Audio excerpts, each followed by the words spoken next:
before April 20th of 2010. Some of these efforts, including weeding out the corruption which had existed in places like Lakewood, Colorado with the Royalty in Kind program, were issues that we had undertaken, and people who had violated the law or had otherwise done wrong were either prosecuted or other appropriate personal actions had been taken. But that, frankly, was not enough to go after the bad apples that existed within the agency. We needed to do more. And so to help with the many organizational, cultural, and structural reforms that were needed, I asked Michael Bromwich, the former Inspector General at the Department of Justice, to serve as a director of the newly established Bureau of Ocean Energy Management, Regulation, and Enforcement.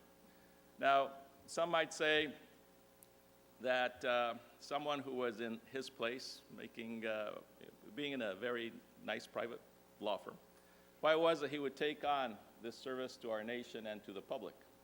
But it took a lot of talking to him. Not very many people would walk into a place where essentially you're handling one of the nation's largest disasters of the century and say, after I've thought about it, I can do it. But that's a kind of approach that Michael Bromwich has to problem solving, because in his heart, you see a servant of the public and one who saw the great need for this nation to really move forward with a new agenda on how we develop oil and gas safely in our nation's oceans.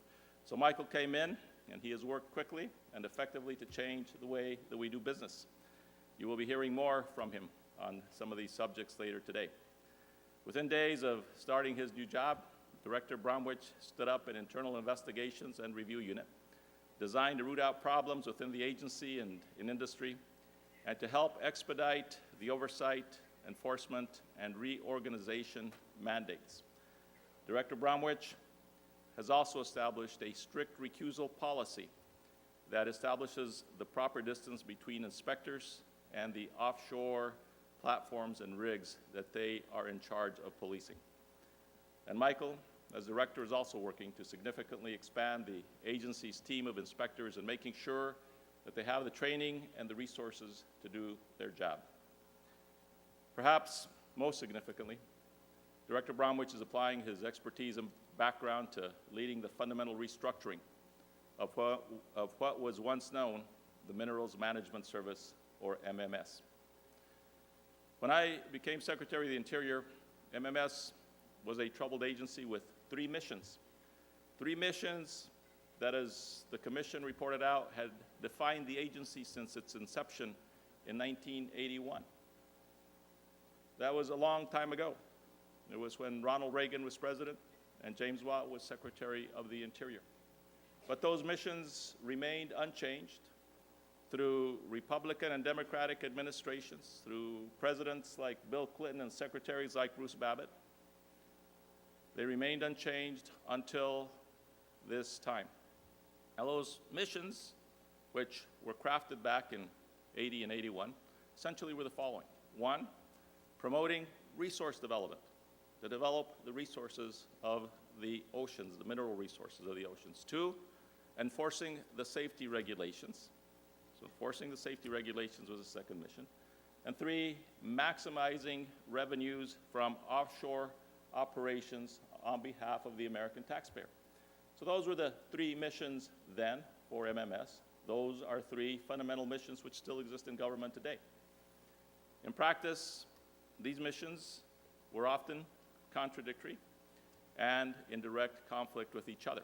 Indeed, when I think to the Royalty in Kind program, which brought so much disrepute to MMS long before April the 20th, you think about those who were in charge of royalty collection, who also had the responsibility for a Royalty in Kind program that developed the kind of cozy relationships with industry that it made no sense to have that organization be a part of the same organization that was giving out the leases and doing the planning and doing the permitting and doing the safety oversight.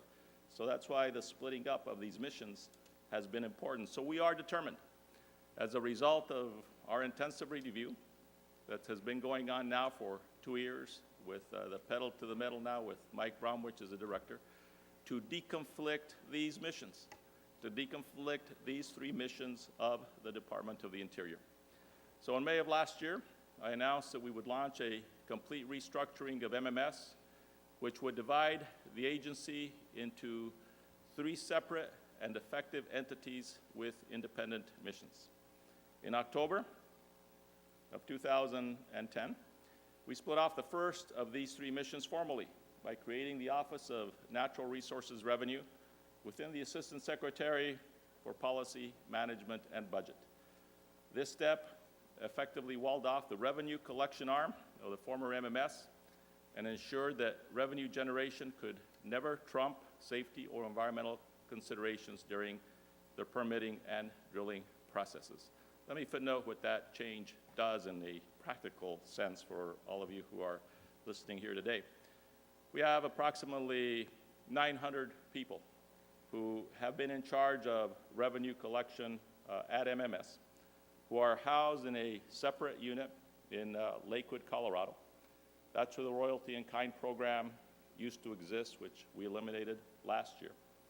Well, that group of people is now a unit which has been totally separated from what Michael Bromwich and his group will be working on. They'll have one responsibility. It'll be to collect revenue. They won't have the responsibility to issue leases or to do the environmental regulation or safety enforcement. All they will do is to be revenue collectors, and so it achieves one of the missions recommended by the Presidential Commission, that we deconflict these missions and create some independence. Now, that's not all of what we are doing with our reorganization. In fact, what I'm doing today is to announce that as we move forward in the implementation of additional recommendations for the Commission, we will make some next steps that we will have implemented by the end of this fiscal year, so in this year. So this year we will separate the 2 remaining missions, Okay, let me backtrack. We have already separated the revenue collection mission. Now we have to deal with the other 2 remaining missions of MMS. The agency's resource management functions will be distinct and independent from the safety and environmental and enforcement functions. That's how we'll separate those 2 remaining missions. The first new agency we are creating, the Bureau of Ocean Energy Management, will be responsible for managing development of the nation's offshore resources in an environmentally and economically responsible way. That agency's responsibility will include oversight of the leasing process, plan administration, plan development, resource evaluation, all of what goes into developing those 5-year plans, the leasing of the areas, the leases themselves. That's what that agency will do. The second new agency, the Bureau of Safety and Environmental Enforcement, will be charged with enforcing safety and environmental regulations. That agency's responsibility will include platform inspections and ensuring that rigs are in compliance with safety and environmental regulations. Now, the creation of these 3 independent agencies was guided by the distinct missions that I described earlier. And the separation of those missions into these separate agencies will ensure that robust environmental analysis and safety considerations are given appropriate weight throughout the permitting and development process. Now, the new framework offers, from my point of view, a rational and common sense structure. By separating the conflicting missions, the new agencies will have clarity and purpose and will be stronger for it. At the same time, it provides the right checks and balances as we evaluate proposed oil and gas projects. The fundamental transformation is in line with the Commission's recommendation to foster greater independence within the oversight agency. We will continue to look at the additional recommendations in the report from the Commission to determine whether additional changes are needed. But as a functional matter, given the fact that you have to take a group of about 1,000 people, now these are not the people that are related in revenue, it's probably going to be about 1,400 people, And we have to split those 1,400 people into these two agencies, which we have had underway for some time. We will try to complete the separation of those two functions by the end of this fiscal year. There's some additional recommendations from the Commission, which we will evaluate as we move forward with this process. Now, the second announcement that I want to share with you is an initiative that will help us achieve the gold standard for offshore energy safety. As I discussed in November, the Department of Interior has been working to establish a framework for collaboration among industry, government, and academia on issues related to offshore energy safety.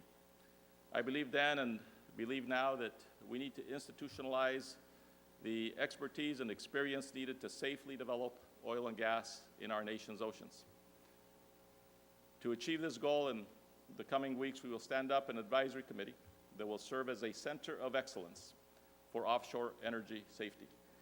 The Center of Excellence for Offshore Energy Safety will facilitate collaboration among the nation's best and brightest minds from industry, academia, federal agencies, and non-governmental organizations. The Offshore Energy Safety Committee will advise the department on a variety of issues related to offshore energy safety, including drilling and workplace safety, well intervention and containment, and oil spill response. The Safety Committee will identify and prioritize research and development projects in areas related to offshore energy safety. They will review and recommend best practices, and they will help bridge the information gap that too often exists and indeed existed in the Deepwater Horizon matter between government, industry, and academia. I have asked Dr. Tom Hunter to serve as a chair of this group.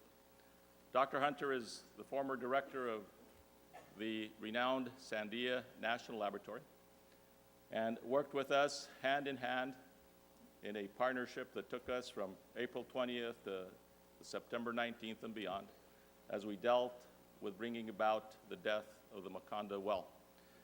Dr. Hunter will, under his leadership, help assemble a team of experts from federal agencies, industry, and academia, and the national labs and various other research organizations to help us move forward with the creation of what I've called the Institute of Ocean Energy Safety. They will help us create an enduring and readily available expertise base that will assist in preventing and responding to accidents in the waters of our nation. Now, there is no doubt that we have made progress and that we are on the right track towards safer, more environmentally responsible oil and gas production on the outer continental shelf. But the Department of the Interior can't do it alone.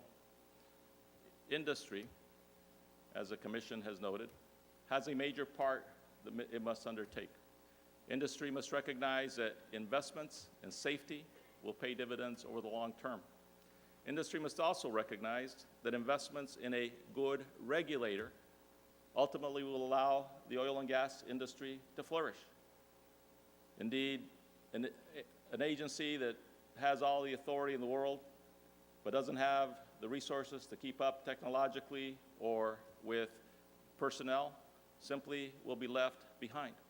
So if industry has a desire, which they obviously do, and the nation has a need for oil and gas from our nation's oceans, it's important that industry, as well as environmental and conservation groups, stand behind the efforts for us to provide more robust resources and authorities to the Bureau of Ocean Energy Management. So I'm hoping the industry will be there to help us get that done. Now, reducing the risk of oil spills and accidents is both the right thing to do, and it is good business. Just ask those who have been affected by the Gulf spill what they have lost because